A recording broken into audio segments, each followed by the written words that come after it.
Brittany Cartwright recently made headlines for having alcohol delivered following her divorce filing. The candid photos of her seem to contrast sharply with the heavily edited images she posted earlier. I'm not sure I fully grasp why someone would want to alter their appearance so drastically. It seems to me that such edits might only amplify feelings of insecurity about how we look. I understand minor adjustments like fixing a blemish or correcting exposure, but transforming one's face and body entirely is beyond me. Given the recent news, I'm guessing Brittany will have friends over today.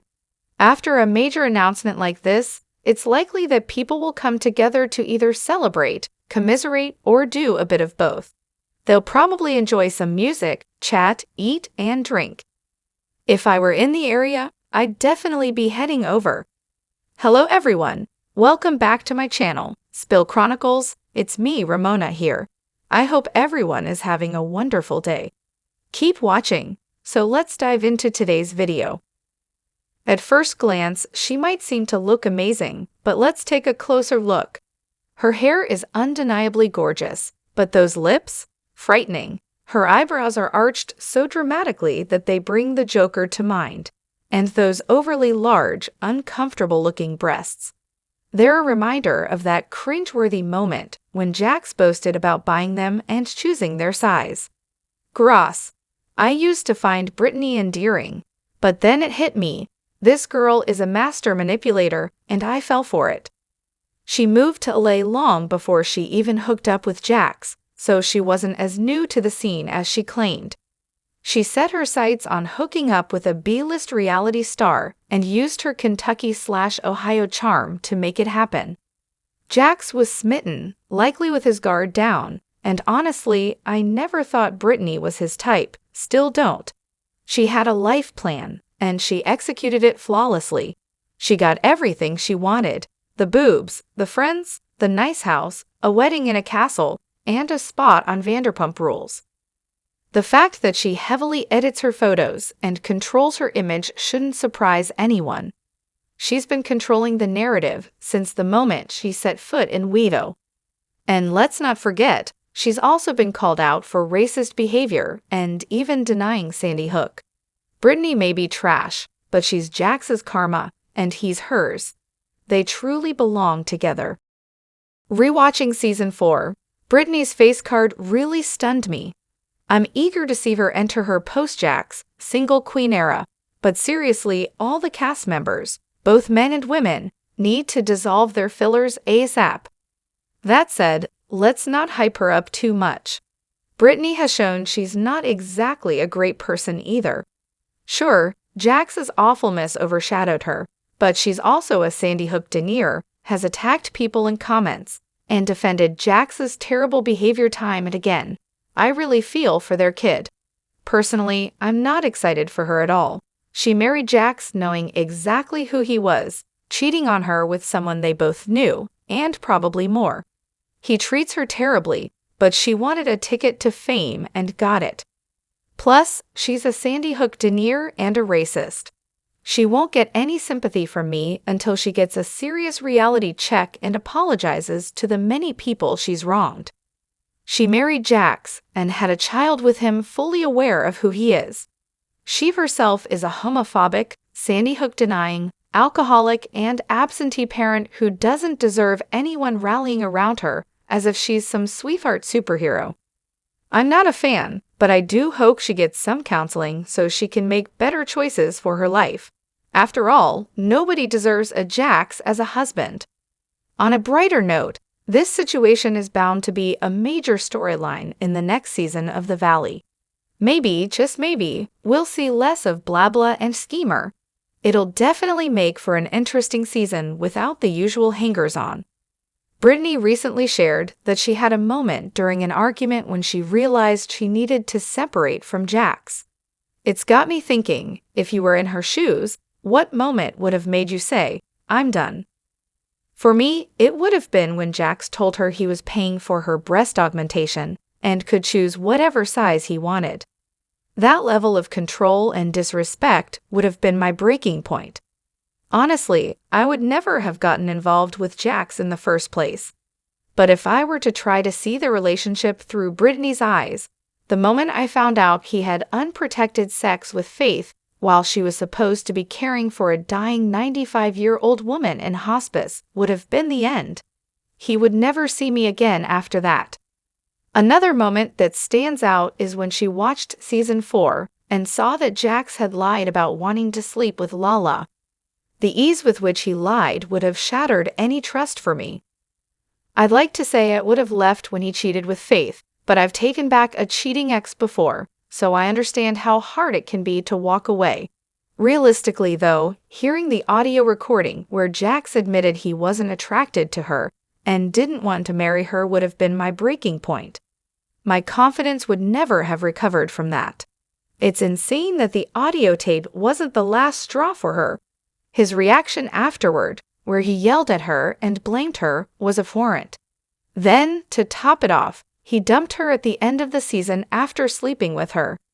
The level of disrespect is staggering, and it's really hard to watch season 6 knowing she didn't leave him even after all of that.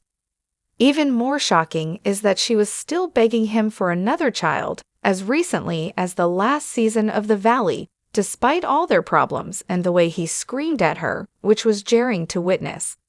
She seemed to have tunnel vision for her dream life with a husband and kids, ignoring all the red flags with him. It's tough to watch, and even worse to think she wanted to bring another child into that situation. It's disheartening to see how prevalent body shaming is, especially when it seems to be selectively applied. I understand your frustration with seeing Brittany repeatedly targeted for her appearance, while other cast members are often defended from similar attacks. You're right, body shaming shouldn't be acceptable for anyone, regardless of how we feel about them as individuals. One of the reasons people might justify criticizing Brittany is due to her use of extreme photo editing and filters, particularly when she's promoting products like diet plans. Some argue that this misrepresentation is harmful, especially to younger women struggling with body image issues. They see it as fraudulent and damaging, and thus feel justified in calling her out. However, as you've pointed out, the issue isn't just about calling out dishonesty. It's often about belittling her appearance, which goes beyond criticizing her actions. If the problem is the deceptive editing, that should be the focus of the criticism, not her body or looks. Unfortunately, many people do tend to lash out in a way that can come across as bullying, often to make themselves feel better, and this isn't limited to Brittany. It happens to others as well, though it might seem more pronounced with her due to her history and public image. We can criticize someone's actions without resorting to comments about their appearance. The hypocrisy is evident when those who defend other cast members from body shaming are quick to jump on Brittany for the same thing. It's a reminder that body shaming is never okay, and it's crucial to address the issue at its root rather than attack someone's physical traits. Ultimately, it's about holding ourselves and others to a higher standard of kindness and respect, even in spaces like social media where it's easy to forget there's a real person on the other end of those comments.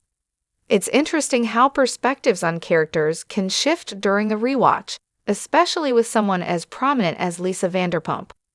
I get where you're coming from. Lisa's involvement in the drama can feel overbearing and contrived at times. While she's positioned as the matriarch, her constant meddling and the favoritism she shows certain cast members, especially the men, can be frustrating. The way she subtly, and not so subtly, trashes Kristen, for instance, seems to cross a line from being a boss to being overly involved in personal conflicts. The repeated defense of Jax under the guise of him being a bloody good bartender, when it's clear he's kept around for the drama, feels disingenuous. It adds to the feeling that the show is more about orchestrated drama than real-life interactions. Her tendency to bring up her long marriage at every opportunity also starts to feel like a superiority complex, especially when she does it in the context of other people's milestones. Looking back, her behavior towards the male cast members, particularly in light of Scandoval, does highlight some unsettling misogynistic tendencies. The way she often dismissed or downplayed the men's bad behavior, whether it was Jax's endless transgressions or James's abusive language, while holding the women to a different standard, is troubling. It's hard not to notice the disparity in her reactions, like telling Stassi to be calm after Slapgate, while overlooking much more aggressive behavior from the men. The queen complex you mention is another aspect that becomes more apparent over time. Lys's need for everyone to defer to her or risk being cancelled is a power dynamic that can be uncomfortable to watch, especially when it's clear she favors those who flatter her the most. It makes sense why she clashed with Kristen, who never really bowed down to that dynamic. Ultimately, Lys's role in the show is complex. She's part of what made the series what it is. But her influence also adds layers of manipulation that can make the show feel less authentic and more orchestrated. Your insights really highlight how these dynamics play out, especially when rewatching with fresh eyes. It sounds like a lot of people would love an edited version of Season 11 that just skips over all the Sandoval drama. His presence was so overwhelming that it definitely detracted from other storylines that fans might have enjoyed more, like Katie and Ariana's ventures, or even just the quirky side plots. If only there were a way to filter out just the moments we care about, like Joe's bizarre moments or Sheena's antics, without all the extra baggage. As for the news about Brittany filing for divorce from Jax, that's pretty big. If it's true, it'll be interesting to see how it all plays out, especially given their history and the public scrutiny they've been under. Brittany seeking primary custody of Cruz while allowing visitation for Jax seems like she's trying to balance protecting her son while still allowing a relationship with his father. This development could certainly add another layer to their story, and if it makes its way into future seasons or spin-offs like The Valley, it might bring some fresh energy to the franchise. But for now, fingers crossed the editing gods grant your wish for a more streamlined rewatch experience. Watching Vanderpump Rules for the first time with someone new to the show must be such a blast. There are so many iconic moments that would be amazing to experience again, as if it were the first time. Here are a few that stand out. The Jax and Kristen reveal, Season 2. The shock of finding out about Jax and Kristen is definitely one of those moments. The way it unravels and the sheer disbelief on everyone's faces make it unforgettable. Stassi slapping Kristen, Season 2. Right after the reveal, the slap heard round SUR. That confrontation was so intense and cathartic, especially given the betrayal involved. Tom Sandoval's rage texting, Season 7. The sheer drama and chaos of Tom's rage texts during the Mexico trip is another wild moment. It really captured how out of control things can get with just a few swipes on a phone. The pasta argument, Season 6. Watching the ridiculousness of the pasta argument unfold for the first time is hilarious. The way it escalates into something so much bigger than it should be is classic VPR. The Miami Girl scandal, Season 3. When Miami Girl shows up at SUR and the drama that ensues is so intense. Watching it unfold without knowing what's going to happen next is such a wild ride. As for Tom and Ariana's house, it's no surprise that you adore their decor. Their home reflects a lot of personality, chic yet playful with a mix of bold and soft elements. It's definitely a dream house for many fans. Though yeah, knowing the behind the scenes with the pets does make you wonder about the day-to-day reality of keeping it pristine. Do any of these moments resonate with you? Or is there another VPR moment you'd love to relive for the first time? With the possibility of Vanderpump Rules coming to an end, let's dive into some predictions for where the current and past cast members might be in the next 3 to 5 years. Whether it's about their city of residence, career moves, or personal lives, here's what I think might happen. Schwartz. I predict Schwartz will end up in Florida with his family and open a tiki bar. He has no stake in TomTom and might get bought out of the current bar. Back in Season 9, he mentioned possibly opening a tiki bar in Florida, which seems very likely. He seems to prioritize his family, so this move would make sense. Sandoval.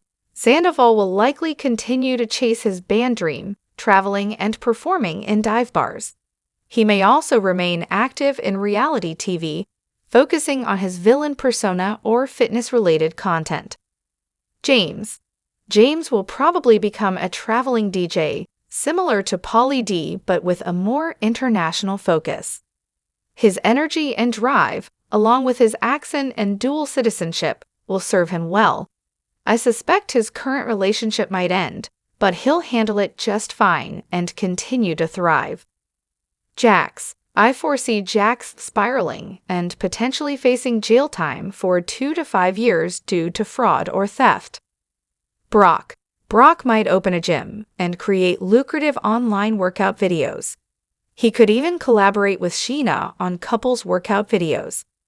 I also see him continuing to pursue reality TV, possibly appearing on shows like The Challenge, Big Brother, or even American Ninja Warrior.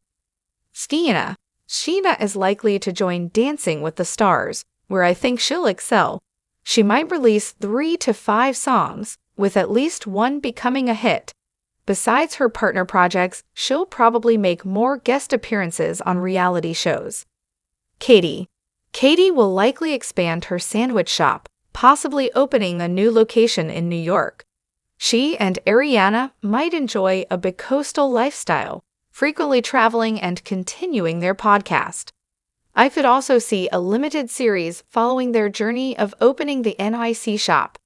Ariana. In addition to the sandwich shop, Ariana might take on Broadway roles or land a significant side character in a major film. She may also take a break for a retreat to recharge. I see her and Dan still together, spending more time in New York, as she seems more suited to the city than Lay. Lala. Lala's location might be the most intriguing.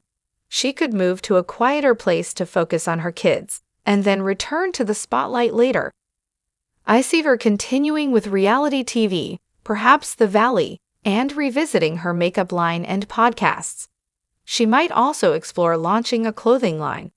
Brittany. I predict Brittany will file for divorce and return home to save money and take a break. She might continue with social media and The Valley for a year, then potentially seek a spin-off in Kentucky. I also see her developing more with the beer cheese and family recipes. Drop your thoughts in the comment section below. Do you agree or disagree? Don't forget to like, subscribe, and hit the notification bell for more updates. Your opinions matter, and I will see you in the next video. Thank you.